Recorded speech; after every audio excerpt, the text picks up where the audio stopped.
Good morning dear students.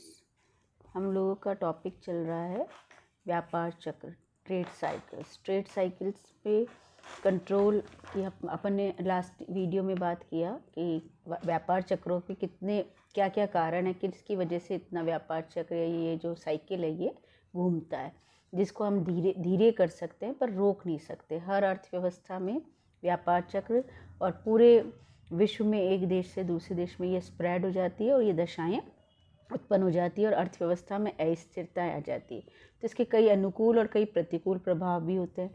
जैसे कीमत स्तर के बढ़ने से लोगों की क्रय शक्ति घट जाती है, देश में आमदनी का वितरण असमान हो जाता है, एक्सपोर्ट्स डाउन हो जाते हैं, मुद्रा का अवमूल्यन करना पड़ता है। और यदि स्लो डाउन है और मंदी है, मंदी में क्या होता है, धीरे धीरे वस्तुओं की मांग, सेवाओं की मांग कम होती चली जाती है और लोगों को फिर जब रिट्रेंचमेंट होता है फैक्ट्रीज से, यानी छटनी होती है, तो बेरोज़गारी हो जाती है और बेरोज़गारी होने के कई सामाजिक आर्थिक प्रभाव पड़ते हैं।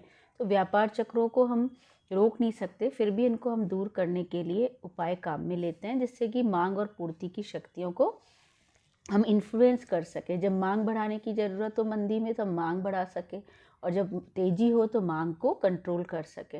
इससे हम क्या कर सकते हैं, स्टेबलाइजेशन की कोशिश कर सकते हैं। इनको हम स्टेबलाइजेशन मेजर्स भी कहते हैं।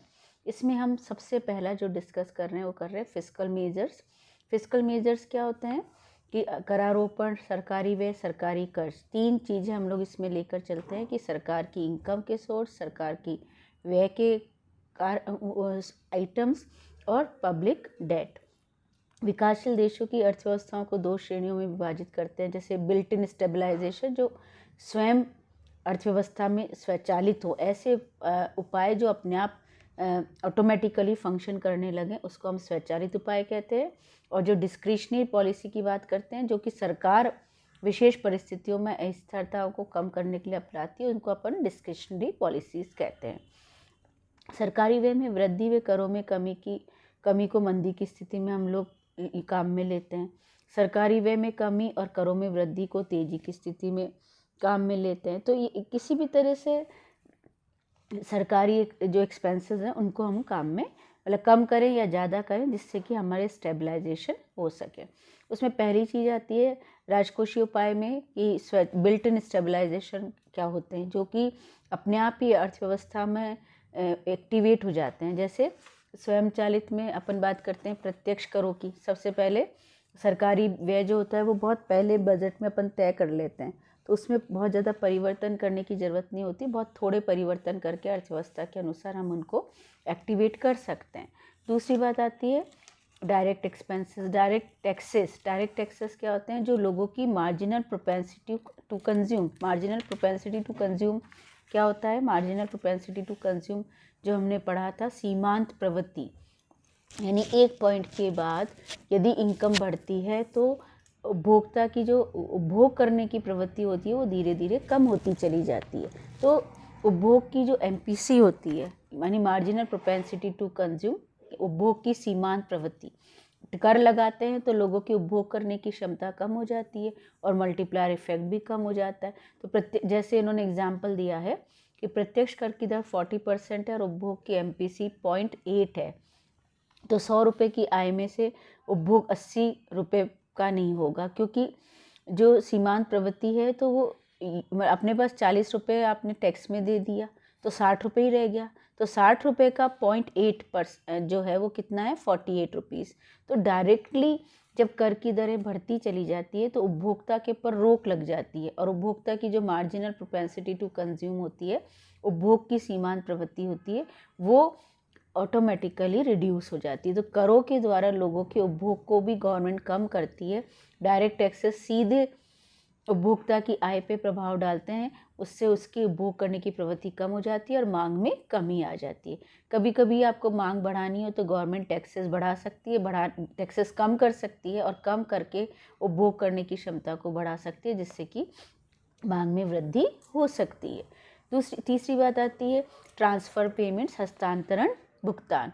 जैसे जब मंदी होती है और बेरोज़गारी बढ़ जाती है, तो बेरोज़गारी बढ़ने पे क्या होता है, गवर्नमेंट ऑटोमेटिकली अलाउंसेस बढ़ाती है, सब्सिडीज़ देती है और ये जो ट्रांसफ़र पेमेंट्स होते हैं, ये बेरोज़गारी भत्ता, सोशल सिक्योरिटी, कॉम्पनसेशन, पेंशन, इससे जब बेरोज़गारी बढ़ जाएगी तो अपने आप ही भत्ते बढ़ेंगे और बेरोज़गारी कम होगी तो भत्ते कम होंगे, तो ऑटोमेटिकली व्यय योग्य आय को प्रभावित करते हैं। तो जब लोगों को भत्ते मिलते हैं, लोग व्यय करते हैं, मांग बढ़ाते हैं, और जब भत्ते कम हो जाते हैं, कटौती हो जाती है, तो मांग में भी कमी आ जाती है।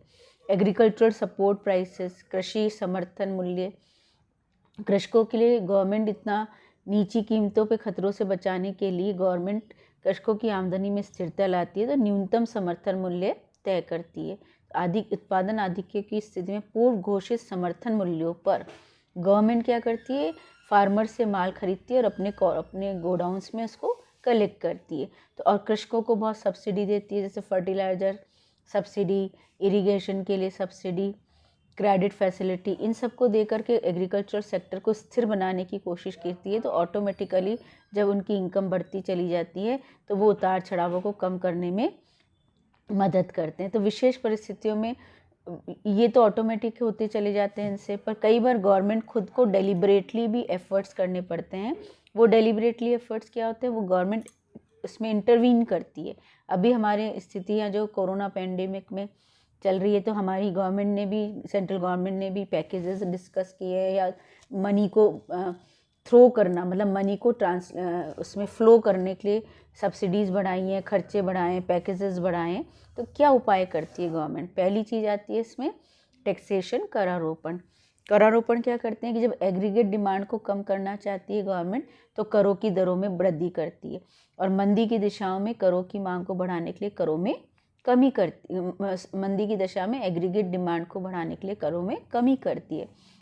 तो प्रत्यक्ष और परोक्ष दोनों प्रकार के करों में परिवर्तन करती है। भारत में कई बार आयात शुल्कों में कमी की गई। क्यों? क्योंकि गवर्नमेंट क्या चाहती है कि इंडस्ट्रीज़ को मशीनें, रॉ मटेरियल बढ़ा करके हमें इंडस्ट्रियल प्रोडक्शन को बढ़ाया जा सके और उनको रिसेशन को कम करे, बेरोज़गारी को दूर करे।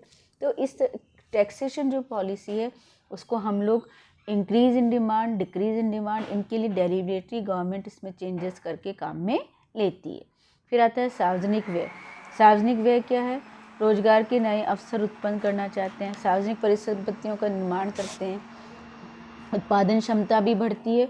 मुद्रास्फीति की दशा में अनावश्यक सार्वजनिक व्यय कम करके बजट का घाटा भी कम किया जाता है।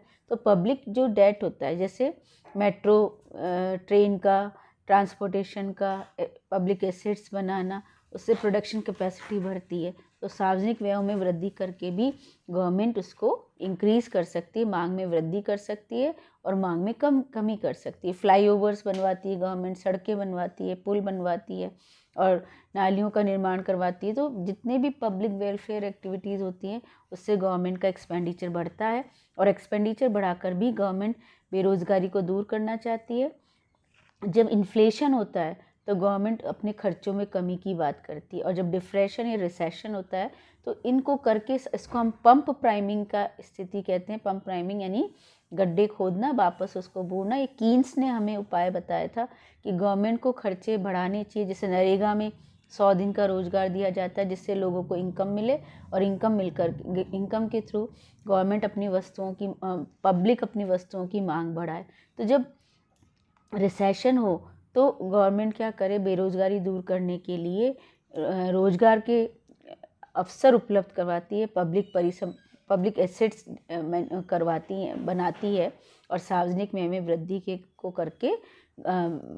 करके गवर्नमेंट उस रिसेशन को फेस करना चाहती है। तो ये पब्लिक एक्सपेंडिचर भी अपने आप में बहुत बड़ा रोल प्ले करता है फिस्कल मेजर्स के अंतर्गत, इस तरह के इसको ओवरकम करने के लिए।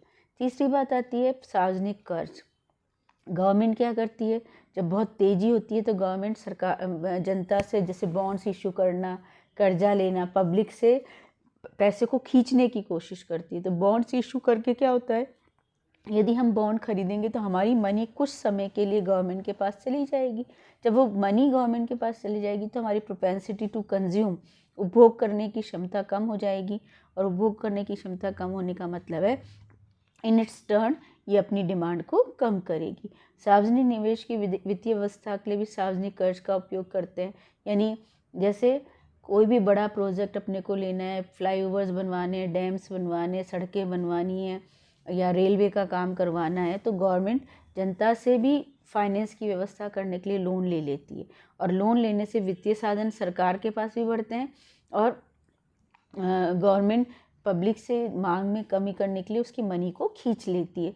तो वो लोन लेना भी मांग में कमी करने का एक उपाय हो सकता है। और जब इसका रीपेमेंट करती है तो वापस मनी इकोनॉमी में फ्लो करती है और उससे मांग में वृद्धि हो सकती है और कीमतें मतलब बढ़ सकती है, रिसेशन को कवर किया जा सकता है। तो ये कुछ चीज़ें। और चौथा इसमें आता है बजटरी पॉलिसी, वो लेटर ऑन हम डिस्कस करेंगे।